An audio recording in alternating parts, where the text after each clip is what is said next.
Hi everyone. I've been resting and watching movies for the last few days. Um, I am watching the movie Anora from Oscar winner from this year. It's an Asian movie about a erotic dancer who's having a relationship and she gets married and she does erotic dances for him and she meets him at the bar she works at. I thought it was a Cinderella movie because it's a Cinderella story, but I thought it was a more PG-13 movie, but it's not. It's actually alright. I mean, have you guys seen the movie Closer with Julia Roberts? Well, it's on that kind of level. But the movie's alright. I mean, it's just for a mature audience, so you have to be very aware that you're watching like erotic dancing. But I've been doing alright, hanging in there. I've been cooking and cleaning. I've been passing the vacuum. I've been cleaning the bathroom and the kitchen. In the kitchen, I clean the stove. I sweep and I clean the the where they the fucking what's it called, the the sink, and I clean the sink. In the bathroom, I clean the toilet. I clean the sink, and I pass and I sweep, and then I clean the windows. But I fucking pass the vacuum. But it seems to me like some people have been. When I was at the university, I used to clean too. I've been cleaning all my life. Since 8 years old, my mom put me to cook basic meals and clean. But when I was 19 years old at the university, I had an apartment, and like half the roommates cleaned and half the roommates didn't clean, and we had issues about that. So you know how we could get into it, that half the roommates are cleaning, half the roommates are not doing their part. So you know how that could be.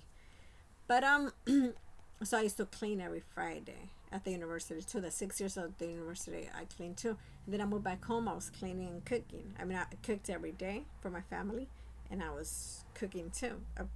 Cooking and cleaning. And then I moved out with my sister for 2 years, and then my sister um,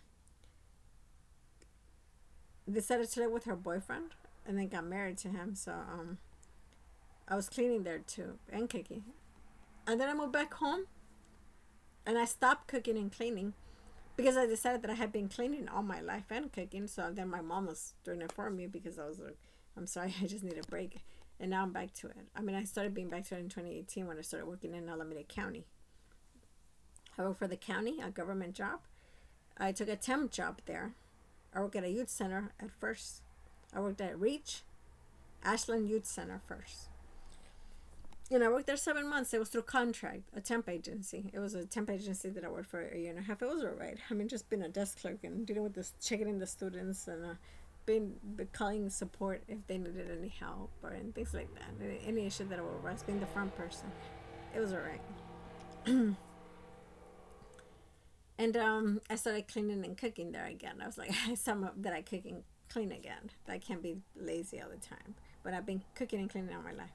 Because like when I was at the university, I took a class called Women's Lives, and I took 4 feminist courses for the major, feminist studies, and they talked about cooking and cleaning. But a lot of feminists aren't worried about cooking and cleaning. It's not their priority when they get a career, when they got their whole lives ahead of them, and sometimes they're like, cooking and cleaning ain't my priority. Other people might say cooking and cleaning is my priority, but people like housewives, cooking and cleaning is their priority. Homemakers is their priority, and to have a stable home where they could provide for they could raise their children. So sometimes the husband supports them, and they have to give them money to the wife, and they cook and clean at the house and raise their children. I mean, it's just an arrangement. But if sometimes there's something called a second shift, where the woman works and then she has to put a second shift in the home because she comes home to cooking and cleaning and raising the children. And that's the thing, where the women are not happy doing the second shift. They are not happy because they have to go to work and then come home and cook and clean, while the husband I don't know. He might be the he might also be working, but it depends if the guy cooks and cleans and helps out with the kids. It's like if he doesn't, then the woman is only doing the second shift, but the man isn't doing nothing unless he helps her out. Not many men. I'm not gonna generalize, but a lot of men don't do that. Not from what I know. My ex-boyfriend used to cook and clean, so I mean, I was used to that because I was with him a year and a half, and he was able to cook meals for me. I cook with him, and he was able to clean his place. So I was happy about that. He had a clean place, and he cooked and cleaned and worked. So I was like, okay, so if we were together, I would know that he would help me out because I know that he cooks and cleans, and he was a better cook than I was. So it kind of worked, but we didn't end up together, and that was a long time ago. So a lot of homemakers are really unhappy that that because they don't work, they have to cook, clean, and raise the children. That the husband should put in their part. It's like it's not fair that because I can't provide for myself that I have to cook, clean, that I have to have sex with my husband, and that I have to raise the children, and the husband don't do nothing. It's like they want more help from the husband. You know what I mean? They want him to cook and clean more, to help out around the house, to help out with the kids, and not just be a provider. And it's a little, so they won't feel humiliated, like they're not independent or anything like that.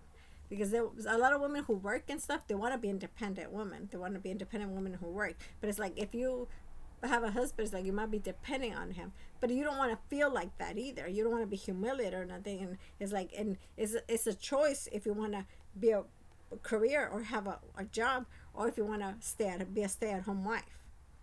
You know what I mean? A homemaker. And sometimes there are situations where the husband can afford not to work, and he needs the wife to help out around the house. I mean, he needs the wife to get a job too.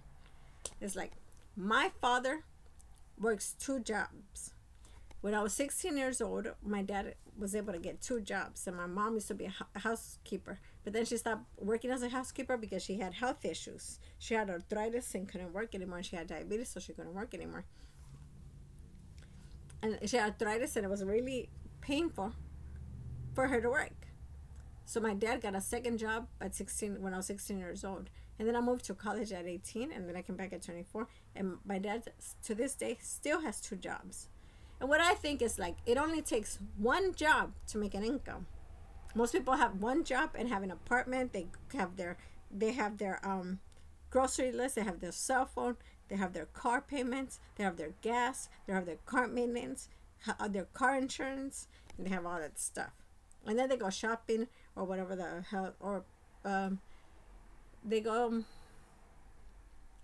to events and stuff like that, or whatever, or sports adventure stuff like that. But it's like my dad worked two jobs and he still works two jobs. I've been unemployed for close to 10 years now. But I'm not sure why. I have five degrees, and I have credentials in clinic office aide, where I could work at a clinic in the office, not as a medical assistant, but I would have to do scrubs, and I would have to work in the office at a clinic. So it's like I have those credentials, and I have 5 degrees. I have a psychology degree, a Latin American and Latino studies degree, a AA in sociology, an AA in liberal arts, and a certificate in women's studies. So I mean, it's not like I can't get a job. It's just that people aren't giving me a chance. I don't know for what reason. It's like over the 10 years, I've had a couple jobs that are temporary, and I had a freelance job for 3 years where I was a tutor, and I would help out with the homework for students, and I would go to people's homes, undocumented immigrants who spoke Spanish. The parents spoke Spanish and couldn't help out the children with their homework. So I was able to go to their home and help the children out with the homework, and they would pay me a fair amount, and I would help the kids out with the homework.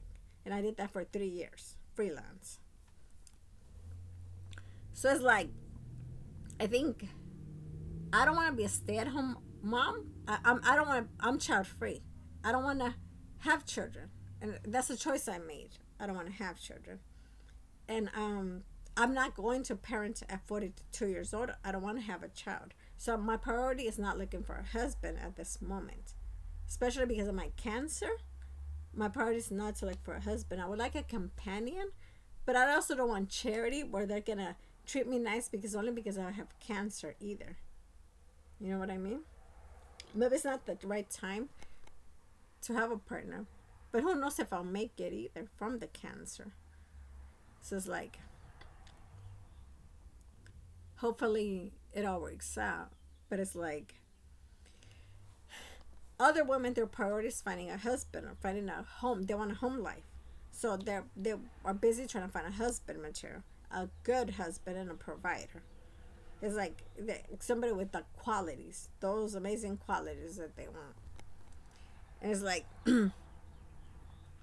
it's crazy, huh? So Trump has dismantled the education system. He said the education, everybody thinks that the United States has the worst education system ever, the lowest in all the world. So he's like, I'm getting rid of that. I'm dismantling the education system and I'm putting in a new one. Okay?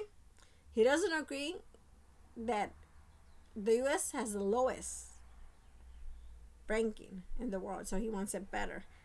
But it's like Trump is a Republican. You know that it's like, what is he going to bring conservative ideas into the education instead of like maybe truths that people might not know about that aren't they usually aren't taught in school and stuff. It's like California is getting a new ethnic studies program within the next 2 years, and that was approved about 2 or 3 years ago by Gavin Newsom. So they're having ethnic studies all over California, but they have. I'm gonna be honest. I heard this. White people in places like Eureka were like, how is this gonna affect me when in Eureka there's no people of color and it's only white people and I'm gonna get ethnic studies, and how is this gonna help me? Only that I'm gonna get the knowledge about people of color, but in my neighborhood there's no people of color. In Eureka there's only white people. So how am I benefiting from ethnic studies all over California when not all over California there's people of color? And then there's other, so they wanted ethnic studies all over California. They're gonna have it. They protested in 2018 in 2019. They protested, and finally it was approved like 2 or 3 years ago. It was finally as approved ethnic studies programs all over California. So now all over California, the high school education system, I don't know if they're gonna have 1 semester or 2 semesters of ethnic studies, and that's what's gonna happen. They now have health care for undocumented people. So undocumented people didn't have health care, so it was kind of hard. Like when they had children, they gave birth, when they got hurt or something, they didn't have health care, so they had to pay full amounts. Now they're gonna have, they have 1 or 2 years ago where health care was approved for undocumented people all over in California. Now undocumented people have health care, and that's good. Driver's license were also approved in California for undocumented people. So in case they were working under the table, they'll have their driver's license and they could have car insurance available for them. Liability. So in case they get in an accident or anything, they'd be safe with their driver's license and car insurance or liability. That they're able to drive legally with their even though they're undocumented, as long as they don't have a criminal record or anything related to driving or being stopped too many tickets or something like that. I mean, crazy, huh? But it's like, so those are the issues that have been affecting California. Trump is now doing a transgender ban where he's like, transgenders are being banned from sports. He says that a man is a man and a woman's a man. A woman's a woman, a man is a man. He does not want a transgender in women's sports. He does not want a transgender in men's sports. It's like, I think if they want to be a transgender, they could be a transgender. I'm okay with it. But I don't have an issue with transgender people or LGBTQIA or anything like that. But I don't have any issue with transgender people. But it's like, Trump, he's a Republican. He says, I don't want transgenders in sports. He's banning that. Transgenders in women's sports and men's sports. He doesn't want any of that. So it's like, in the last 3 months, he's thrown out so many fucking issues.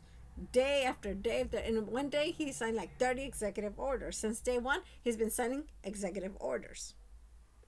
Okay? Every week, he's doing all this banning and executive orders, trying to repeal laws that have already been in place. It's like people are protesting left and right, all these issues and stuff. But it's like, not much you can do against Trump. The whole cabinet is Republican. You got Elon Musk and you got Marco Rubio in there. Elon Musk is taking a break from the Georgie. Elon Musk is taking a break from the Georgie. So he says, I'm going to take a break from this. But Marco Rubio is in there. The cabinet are businessmen. But a lot of them are Republicans. You know that it's going to be hard to repeal anything it says. But the Supreme Court has been doing a lot. The Senate has been doing a lot to try and stop Trump from continuing all these racist policies and things that are going all over California, which is crazy, right? Who the fuck wants Trump in power? I mean, it's like, so Gavin Newsom said, because Trump is in power, I'm going to have it in my power that I'm not going to listen to Trump, and I'm going to say California is a liberal state. I'm a liberal and I'm a Democrat. I'm not going to listen to that. I'm going to make policies for my states concerning my people. So then Trump came to California and Trumpified California to talk to Gavin Newsom. He's like, you're going to have to listen to me. I'm sorry. There's no way you're going to get California out the way and not listen to anything that I'm saying as me being Trump. He came to Trumpify California, talked to Gavin Newsom and says, hey, you're going to have to listen to some of these policies that are going to be all over the nation. Okay? And so that was the Trumpifying California. Happened a month or two ago. It's crazy. My hair is growing. I came out with another video a couple of days. I came out with two videos a couple of days ago. The first video is because I hadn't slept a lot. I realized how dumb I looked because it looked like I was on drugs. I don't even use drugs. I've never used drugs. I've smoked weed probably like 10 times in my life, but I never used drugs. But I hadn't slept in days, so it made me look awful. So it's like I need to start sleeping. Then I did another video. This is the third video this week. So I've been on the road trying to post more videos, and it's like my cancer, I told you that I has spread to my lymph nodes, and I might have to take a 3-week pills to see if chemotherapy to see if it's better. Then I might have surgery, but I really don't want the surgery. They had told me that I could go to second and third treatment of chemo, second and third treatment of radiation if I didn't want the surgery. Another specialist that I went to at the other place said, I don't have to do the surgery. But the other doctor says I do. It's like the doctors don't even coincide. I'm getting tired of this, and it's crazy. So, crazy how life is going. So, another thing is like in the dating thing. If the woman doesn't drive a car, like me, I don't drive a car. How do the women get picked up by the men? Does the men pick them up, or do the women take public transportation or Lyft and meet them in public places? It's like, it could be an issue because, it's not safe to date the guys. Usually they say that if you're on a date with a man, to take a picture with him in case he assaults you or does anything to you. You'll have a picture of him, and then you'll have proof of who the guy was that assaulted you.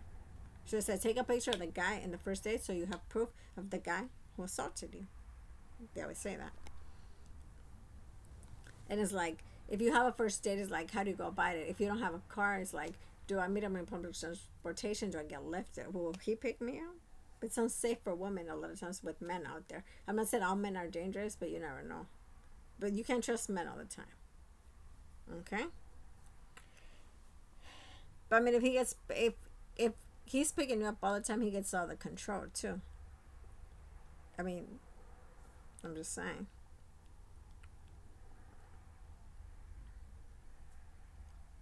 When my boyfriend was from San Francisco.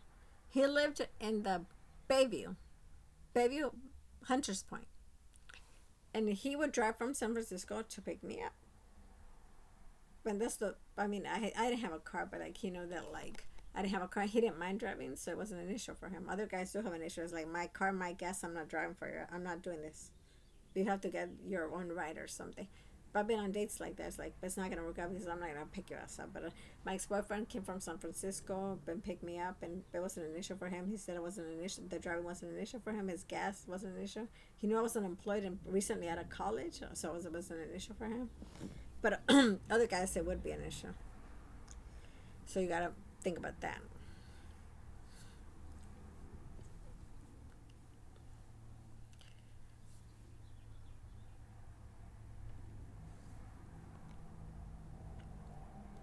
The other movie that I want to watch, the Oscar movie, is I'm Still Here.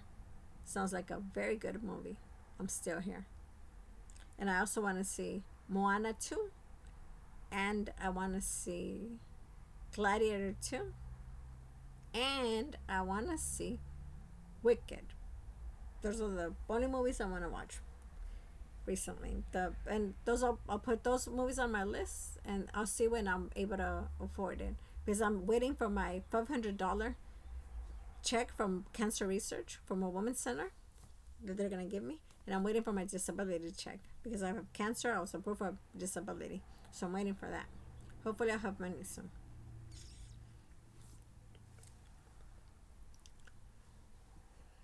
It's like I've been thinking a lot about how crazy the situation is in Oakland. It's like they're saying that like rent is like $3,000, but that's crazy because minimum wage is $15 an hour, and those are San Francisco rents. And I'm like, don't tell me the rich people in Oakland now in the hood.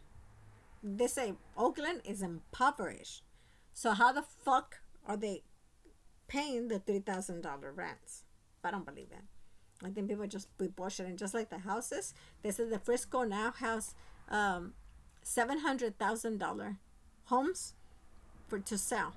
And 3 years ago, they had said all over the Bay Area there's $700,000 to $1 million homes, and that wasn't the case. People were just talking shit, just to show off that they got money to buy a house. As it was getting expensive. But now they made. I read an article and it said it has finally hit that Frisco has finally a $700,000 home in to sell and $1 million home. It's like, this is crazy because it finally hit now. But 3 years ago, people were already talking about that shit. I'm like, see, that's what they were promoting, and people heard about it. It's like, that's why I think people talk shit, and then it becomes popular. But everybody starts believing that shit, and then they fucking increase the rents and they increase the mortgages, things like that.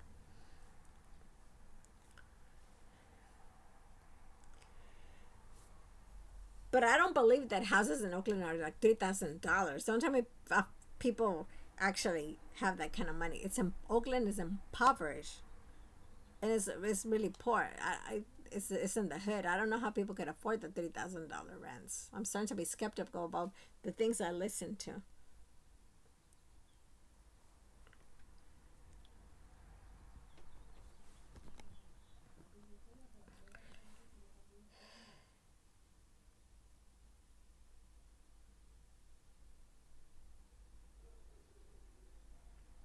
So for the meantime, I'm not gonna go to school. I have a BA from UC Santa Cruz. I have two AAs and I have one AA from College of Alameda. But I have an AA and a certificate from Berkeley City College. But I have credentials for clinic officer from La Clínica La Raza, La Clínica Davis. But I'm not going back to community college anymore because I have 3 degrees from community college. I'm not going to major in everything, especially when I was in Alameda County. My boss, Eric, because I had to ask him for the day off to graduate from Berkeley City College.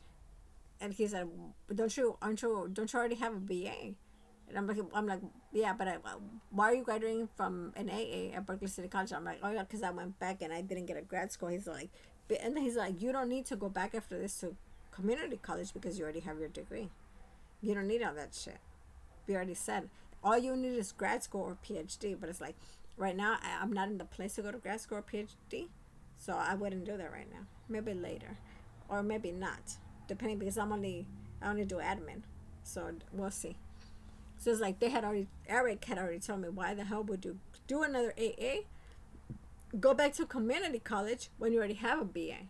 That doesn't make any sense. You're not gonna major in everything at the community college. That sounds ridiculous. Most people only have what, like one. They only have like one degree, a BA, and a master's or a PhD. I mean, it's dumb and shit. Why would I go to community college? Why would I return to community college and get a fucking fourth and fifth BA? I mean AA. When I could get a master's or a PhD. So I really looked at that video that I put out, and I looked like I was on something, or like they had forward the video for me to talk fast and for me to look like I was on drugs. And it's like, I don't do drugs. I've never done drugs. I smoked weed like 10 times, but that was before 2013. I haven't smoked weed since 2013. And I don't do hard drugs or anything like that. So that's crazy, huh? It's crazy. But it's like the video had been messed up. Either forwarded, or like I was really tired and I hadn't slept for like 2 weeks, and I was like in a mess. But yeah. It's like, in my family, not too many people have a degree. Me and my sister were the first to go to college. I think my cousin Alexander has a degree. I think Sylvia has a master's degree. Michelle has a fucking BA. But my cousins in Canada also have a degree. But I think that's it. That's all my family members that have a degree. It's like I was the first person in my family to go to a 4-year university and graduate. So that's an accomplishment, I guess. Coming from Oakland, I mean impoverished, and being the first Salvadoran. And I went to Castleman High School, and I was the first in my high school. I was the only one to go to UCSC that year. And instead of being Mexican or black, was mostly at Castleman, I was Salvadoran. And I was the only person that go to UCSC that year in 2001. And I happened to be Salvadoran. Crazy, huh? But yeah, there's no more people with degrees in my family. It's just tough out here. You know, not many people make it. Crazy. But yeah. But anyways, I gotta go. I'll talk to you later. Bye.